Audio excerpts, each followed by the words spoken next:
En estas horas, Macri, en un escenario muy político, haga un anuncio Ya lo hizo, importante. Lo acaba de hacer. Bueno. Ya tuvo la conferencia de prensa y dijo que eleva el mínimo no imponible a 30.000 pesos.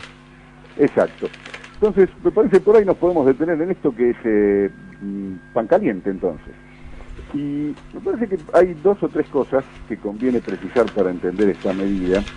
La primera es el marco en el cual esta medida se anuncia, y es un marco bien político, de cara a las paritarias, que para el gobierno significa uno de los puntos cruciales en su tránsito de asentamiento en términos de gobernabilidad y de logros en materia política y económica. ¿Por qué digo esto? Bueno, porque las paritarias constituyen un momento clave en lo que hace a la cuestión de la inflación. No porque la inflación constituya para el gobierno un problema económico de relevancia y de urgencia, más allá de cómo se lo presenta, sino porque sí lo constituye desde el punto de vista político. La Argentina enseña en su historia, y si lo vemos en la etapa postdictadura con mucha claridad, que la inflación permite ganar o perder elecciones de medio tiempo, casi pronosticándolo con una certeza mucho más confiable que la del servicio meteorológico, ¿no? Recordemos el plan austral del ministro Zurruila ya con Alfonsín tuvo sus resultados en términos antiinflacionarios, pero fundamentalmente generó un logro político extraordinario al permitir ganar la elección de medio tiempo del año 87, ni que hablar con lo que sucedió con la convertibilidad. Entonces, con vistas a la elección del medio tiempo, la elección del año 17, tener controlada la cuestión de la inflación es clave para el asentamiento del gobierno. Y en ese sentido, las paritarias constituyen, como decíamos, un momento crítico, porque la única política que tiene el gobierno en materia antiinflacionaria es la contención de la capacidad de consumo, es la recesión, es disminuir el ritmo de bienestar de la población, y en ese sentido el control y la moderación de los salarios son claves. De modo que este anuncio de reducción del impacto del impuesto a las ganancias sobre los asalariados hay que leerlo en el marco de las medidas que está buscando promover el gobierno para contener las demandas de salarios en el marco de las paritarias.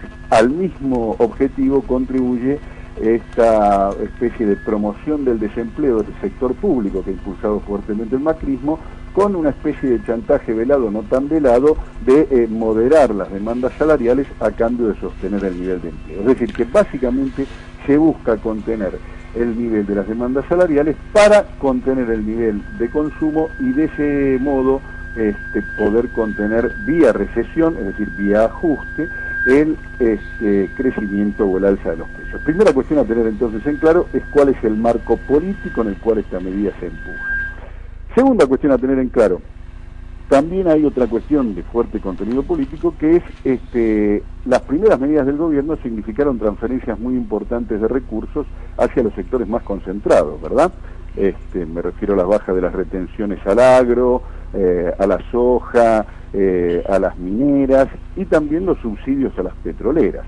En ese marco rápidamente aparecieron las demandas por cómo es posible que se le bajen las retenciones, los impuestos a los sectores más concentrados y se sostenga el tema del impuesto a las ganancias a los salarios, que había sido anunciado como una medida de campaña fuertemente por el propio proyecto macrista y otros sectores de la oposición. Alejandro, consulta.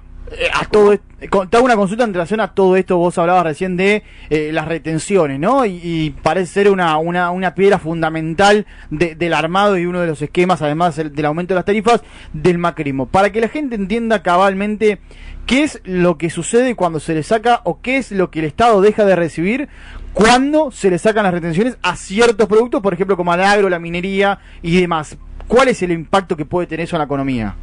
Bueno, a ver, lo inmediato es que el Estado retira un gravamen, elimina un impuesto que está impactando sobre determinados sectores, y en ese sentido el Estado pierde ingresos, es decir, pierde capacidad de financiamiento de políticas públicas, pierde capacidad de financiamiento para, por ejemplo, la asignación universal por hijo, o para la salud, para la educación, para la seguridad, porque se priva de ese ingreso al eliminar las retenciones. Y por otro lado, transfiere esos recursos, porque ya no le resta una parte de sus ingresos, a esos mismos sectores. Es decir, que la medida tiene un doble impacto. Para aquellos que se les eliminan las retenciones, por ejemplo, para los exportadores de maíz o para los exportadores de trigo, o los 5 puntos para la soja, significa mayores ingresos en manos de esos sectores. Y para el Estado significa menores ingresos en la misma medida para financiar el gasto público. ¿Se entiende? Es decir, el impacto es inmediato, es una mejora en las condiciones de aquellos sectores que son alcanzados por la medida. En ese sentido, la lógica... O sea, no para el público en general, para el vecino común no. ¿Cómo? Para el vecino común no, está claro, digo, no impacta favorablemente para el vecino común.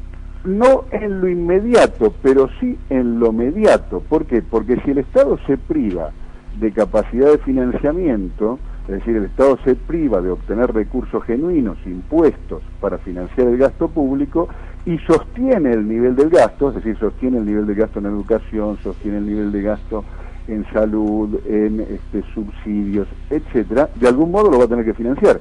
¿Y cómo lo va a financiar si no es con recursos genuinos? Lo va a financiar con endeudamiento, que esto es lo que viene anunciando el macrismo, lo hablamos en otras columnas respecto de por qué resolver el tema con los buitres. Es decir, que para el vecino de a pie, para la persona común, una medida como esta, en lo inmediato uno puede decir, bueno, a mí no me afecta.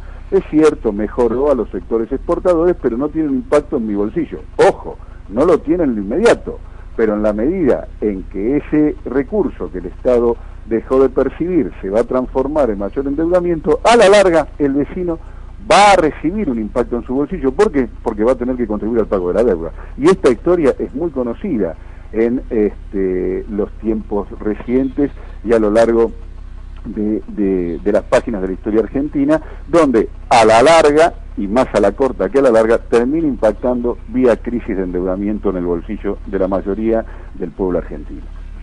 Bien, o sea, positivamente para el trabajador, muy positivo, ¿no? Digo, o sea, a mí me escuchás, digo que a modo irónico, ¿no? Digo, para el trabajador muy positivo siempre. A modo irónico, sí, solo sí, a modo irónico. Sí, sin duda. Y hablando de trabajadores, volvamos sobre el tema del impuesto a las ganancias. Los Sí. que se van a beneficiar son un conjunto de trabajadores que resultan los mejor remunerados de la economía argentina. Los bancarios, los petroleros, los camioneros, los trabajadores de la minería. Aproximadamente un 10% de los trabajadores en blanco de la Argentina, que son los que están alcanzados por el impuesto a las ganancias, algo así como 1 millón de trabajadores en total. Es decir, esta es una medida que en todo caso va a impactar sobre un 10% del conjunto de los trabajadores en blanco. En blanco, recordemos que la Argentina tiene por lo menos 1/3 de trabajadores en la informalidad, 1/3 de trabajadores que no está en situación regularizada. Ahora, bien, este tema del impuesto a las ganancias es un tema que ha generado o genera una serie de controversias, porque efectivamente la situación está fuertemente desmadrada desde hace ya varios años. Y es una situación compleja, para decirlo rápido, no es solo el tema del mínimo, que es este anuncio de los 30.000, el mínimo sirve para poder determinar quién queda alcanzado y quién no, quién está in y quién está out, por decir así, ¿no? Si el mínimo es 30.000, bueno, los que ganan más de 30.000 estarán alcanzados, los que ganan menos no lo van a estar. Ahora, el tema es que si no se modifican otros dos conceptos que hacen al impuesto, y que no los puede modificar el Ejecutivo, que requieren ley, por lo tanto es un tema del Legislativo, que son las escalas y las alícuotas, el tema va a volver a reiterarse a poco de andar por el propio impacto inflacionario. ¿Por qué? Porque para aquellos que están alcanzados por el impuesto, rápidamente resulta que terminan pagando la misma alícuota los que ganan un poquito más que el mínimo, que los que ganan mucho más que el mínimo, para decirlo rápido.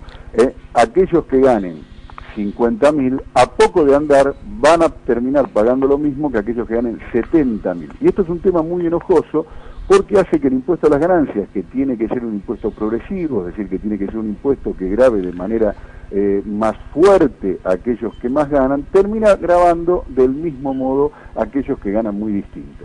Y en términos de materia tributaria hay un viejo apotegma que siempre es bueno tener presente, y es que nada es más injusto en materia tributaria que tratar igual a los que son diferentes. De modo que si el tema del impuesto a las ganancias se limita exclusivamente a modificar el mínimo imponible, a poco de andar nos vamos a encontrar con el mismo problema que se pretende resolver, porque, insisto, las escalas y las alícuotas permanecen inalteradas. De modo que si no se resuelve esto, lo que es pan para hoy, a poco de andar, va a ser hambre para mañana. Ahora, la consulta en esto es porque para entenderlo bien también uno, ¿no? Para poder comprenderlo. Es digamos, la suba del mínimo no imponible es sobre el sueldo base, o sea, sobre el sueldo de bolsillo o sobre el sueldo general, el sueldo total que uno cobra como trabajador. Entran todos los ingresos que percibas a los efectos del cálculo, son considerados todos los ingresos por todos los conceptos, sean el sueldo básico, las horas extras o cualquier otro que sea de tipo remunerativo, que dependiendo del convenio colectivo de cada uno de los trabajadores va a variar, pero todos son tomados en cuenta al momento de establecer el cálculo.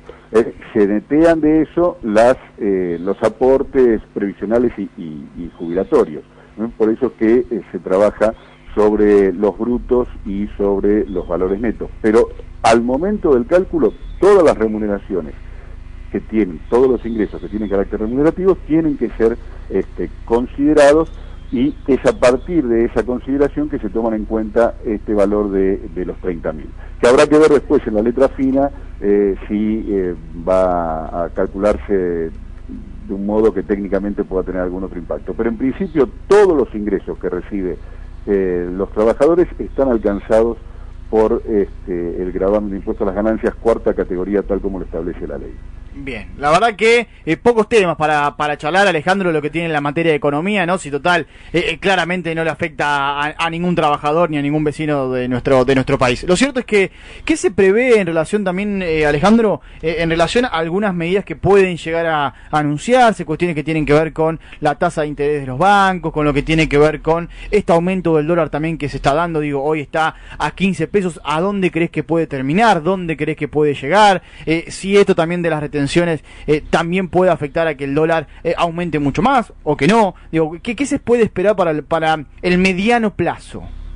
A mí me parece que hay otro tema muy interesante, porque así como decíamos recién que las paritarias constituyen un momento crítico y que hay que observar y seguir detenidamente respecto de lo que va a ser el devenir del gobierno actual y en particular su política antiinflacionaria y el éxito general de su política, el otro escenario fuerte tiene que ver con el tipo de cambio.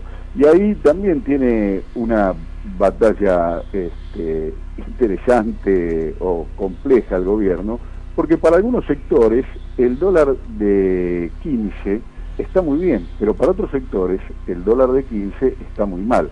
Y esos dos sectores tienen que ver con el mundo empresarial, y tienen que ver con el mundo empresarial más concentrado, tienen que ver con los bloques económicos más fuertes. ¿Por qué digo esto? Porque hay sectores de la economía que empresas, como por ejemplo el sector financiero, que recibe sus ingresos y obtiene sus ganancias en pesos. Pero como es un sector muy extranjerizado, requiere que esas ganancias en pesos puedan ser dolarizadas y enviadas a sus casas matrices en el exterior. Para ese sector, por ejemplo, que recibe, insisto, sus utilidades en pesos, y para dolarizarlas y enviarlas al exterior, requiere de un dólar o un tipo de cambio relativamente accesible. Por ejemplo, para ese sector un tipo de cambio de 15 podría estar bien. Pero para el sector exportador, que recibe sus ingresos en dólares y quiere obtener por esos dólares la mayor cantidad de pesos posibles, el dólar de 15 puede no estar tan bien, porque cuanto más alto sea el valor, más ingresos en pesos va a recibir por cada dólar. ¿Se entiende? Es decir, son sectores empresariales, son sectores exitosos, son sectores concentrados dentro de la economía argentina, pero que tienen intereses contradictorios respecto del tipo de cambio. Para unos es bueno el tipo de cambio bajo, por ejemplo para el sector financiero, para otros es bueno el tipo de cambio alto, por ejemplo para el sector exportador. De modo que ahí, en la puja entre esos dos sectores, va a estar un poco también cuál va a ser el sector dominante en el sesgo de la política económica, y del resultado de esa puja es que va a terminar resultando el tipo de cambio efectivo en la economía argentina. Así que creo que esta cuestión, antes que técnica, requiere una mirada fuertemente política sobre la puja al interior del propio sector empresarial. Alejandro, te escuchamos atentamente, justamente explicar cómo esto de cómo marcha la economía en verdad se vincula a desde dónde justamente se lo mire, cuáles son los intereses, y lo vinculo con el chiste, no tan chiste, de página 12 de hoy, donde un supuesto ministro dice: tenemos varias ideas económicas que podrían generar desarrollo y bienestar. ¿De qué manera? No aplicándolas. Fundamental. Bien, Alejandro, te agradecemos mucho la presencia. Bueno, buenos días. Nos reencontramos la semana que viene. Un abrazo grande. Clarísimo como el agua, ¿no? Sí, sí, sí. Bueno, pero bueno, alguna entendible la economía. Correcto. Sí, sí. Bueno, pero bueno, alguna entendible la economía. Correcto. Sí, sí. Bueno, pero bueno, alguna entendible.